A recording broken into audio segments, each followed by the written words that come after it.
عزیز طلباء السلام علیکم، میں ہوں محمد حفیظ۔ آپ دیکھ رہے ہیں میرا یوٹیوب چینل اردو ادب سرمایہ۔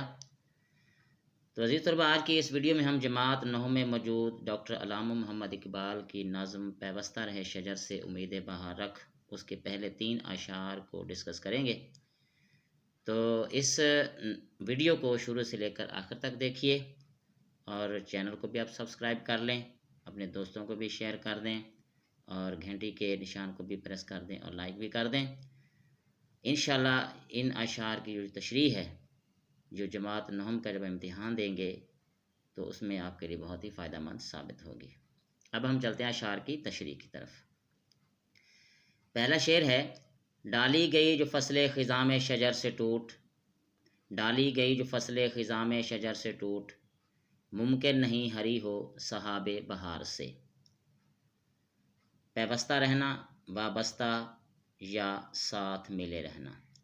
شجر درخت، قوم، ڈالی ٹہنی، فصل موسم، ہری ہونا تر و تازہ ہونا، سرسبز ہونا، سحاب بادل، بہار یعنی موسم بہار یا بہار کا بادل۔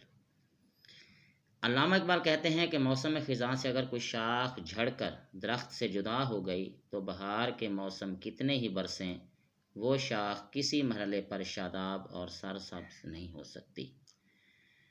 دراصل ڈاکٹر علامہ محمد اقبال ہمیں اس نظم کے شعر میں جو ہے استعارہ استعمال کرتے ہوئے سمجھاتے ہیں، اور ڈالی سے مراد وہ فرد لیتے ہیں اور شجر سے مراد امت مسلمہ وہ لے رہے ہیں۔ یعنی جیسے ایک ڈالی اپنے شجر سے، درخت سے جدا ہو جاتی ہے خزاں کے موسم میں تو دوبارہ اس کا ہرا بھرا ہونا ممکن نہیں، اس پر جتنے بھی بہار کے بادل برس جائیں وہ سرسبز و شاداب نہیں ہو سکتی۔ اسی طرح اگر امت مسلمہ کا کوئی فرد اپنی قوم سے، امت مسلمہ سے الگ ہو جائے گا، جدا ہو جائے گا، اپنی 1.5 انچ کی علیحدہ سے مسجد بنا لے گا تو وہ ترقی کی منازل طے نہیں کر سکتا۔ اگر اس نے دنیا میں پنپنا ہے، آگے بڑھنا ہے، ترقی کرنی ہے تو اس کو امت مسلمہ کے ساتھ اور خاص کر شجر اسلام کے ساتھ جو ہے اسے جڑا رہنا چاہیے۔ اسی میں اس کی بھی بھلائی ہے اور امت مسلمہ کا بھی فائدہ ہے۔ شعر نمبر 2 ہے لازوال عہد خزاں اس کے واسطے، ہے لازوال عہد خزاں اس کے واسطے، کچھ واسطہ نہیں ہے اس سے برگ و بار سے۔ زوال ختم نہ ہونے والا، عہد زمانہ، موسم، برگ و بار پتے اور پھل۔ یعنی ڈاکٹر علامہ محمد اقبال کہتے ہیں کہ خزاں کا موسم اس شاخ کے لیے لازوال حیثیت کا مالک ثابت ہوگا، یعنی نہ ختم ہونے والا جو موسم ہے خزاں کا اس شاخ کے اوپر شروع ہو جائے گا جو اپنے درخت سے جدا ہو چکی ہے، کٹ چکی ہے، جس کا واسطہ اب درخت سے نہیں رہا، اور اس شاخ کا درخت کے دوسرے پتوں اور شاخوں کے ساتھ کوئی ربط اور تعلق بھی نہیں رہے گا۔ اور اسی طرح وہ جو شاخ جب درخت کے ساتھ جڑی ہوئی تھی تو اس پر پتے بھی تھے، پھول بھی تھے، پھل بھی تھے، اب چونکہ وہ درخت کا حصہ نہیں رہی تو اب اس کے اوپر بھی درخت کے پتے وغیرہ، پھول پھل وغیرہ نہیں آ سکتے، چونکہ اب وہ درخت کا حصہ نہیں رہی۔ اب وہ زوال پذیر تو ہوگی، خشک تو ہوگی، لیکن سرسبز و شاداب وہ کبھی نہیں ہو سکتی۔ اسی طرح ڈاکٹر علامہ محمد اقبال کہتے ہیں کہ اگر امت مسلمہ کا کوئی فرد بھی اس ٹہنی کی طرح، اس شاخ کی طرح اپنی امت مسلمہ سے جدا ہو جائے گا، اس کا واسطہ اب اس سے نہیں رہا، تو اس پر بھی ایک نہ ختم ہونے والا ایک زوال کا جو زمانہ ہے وہ شروع ہو جائے گا اور وہ پستی میں ہی ڈوبتا چلا جائے گا، اور وہ ترقی کی منازل اور خوشحالی جو ہے وہ کبھی بھی اس کا منہ نہیں دیکھ پائے گا۔ اگر اس نے خوشحالی دیکھنی ہے، اس نے ترقی کرنی ہے، آگے بڑھنا ہے تو اس کو اپنی امت مسلمہ کے ساتھ، شجر اسلام کے ساتھ جڑا رہنا ہوگا۔ شعر نمبر 3 ہے تیرے گلستاں میں بھی فصل خزاں کا دور، ہے تیرے گلستاں میں بھی فصل خزاں کا دور، خالی ہے جیب گل زر کامل عیار سے۔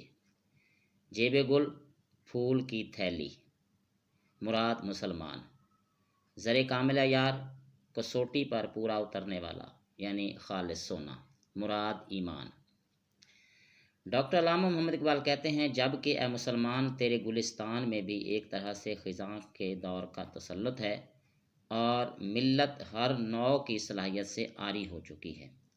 یعنی کہنے کا مطلب یہ ہے کہ ڈاکٹر اقبال کہتے ہیں کہ اے امت مسلمہ، تیرا جو گلستان ہے وہ بھی خزاں کا شکار ہو چکا ہے، اور اس میں رہنے والے جو افراد ہیں ان کے سینے اسلامی تعلیمات سے اور ایمان کی دولت سے بالکل خالی ہو چکے ہیں۔ اسی طرح اگر ان کے یہ سینے دولت ایمان سے خالی رہے اور اسلامی تعلیمات سے وہ دور رہے تو مسلمان کبھی بھی ان کے اوپر بہار نہیں آ سکتی، کبھی وہ خوشحالی کا دور ان پر نہیں آ سکتا۔ اگر مسلمان بحیثیت قوم اگر یہ چاہتی ہے کہ اس کا جو گلستان ہے وہ ہمیشہ سرسبز و شاداب رہے، خوشحالی رہے، تو ان کے جو سینے ہیں وہ دولت ایمان سے لبریز ہونے چاہیے، ان کے دل و دماغ میں اسلامی تعلیمات جو ہے وہ کوٹ کوٹ کر بھری ہونی چاہیے اور ان پر عمل پیرا بھی ہونا چاہیے۔ یہ تھی آج کی ویڈیو جس میں ہم نے پیوستہ رہے شجر سے امید بہار رکھ کے 3 اشعار کو ڈسکس کیا ہے۔ امید ہے کہ یہ ویڈیو آپ کو پسند آئی ہوگی اور آپ کے نالج میں بھی بڑا اضافہ ہوا ہوگا۔ تو اگلی ویڈیو تک کے لیے اجازت دیجیے۔ السلام علیکم۔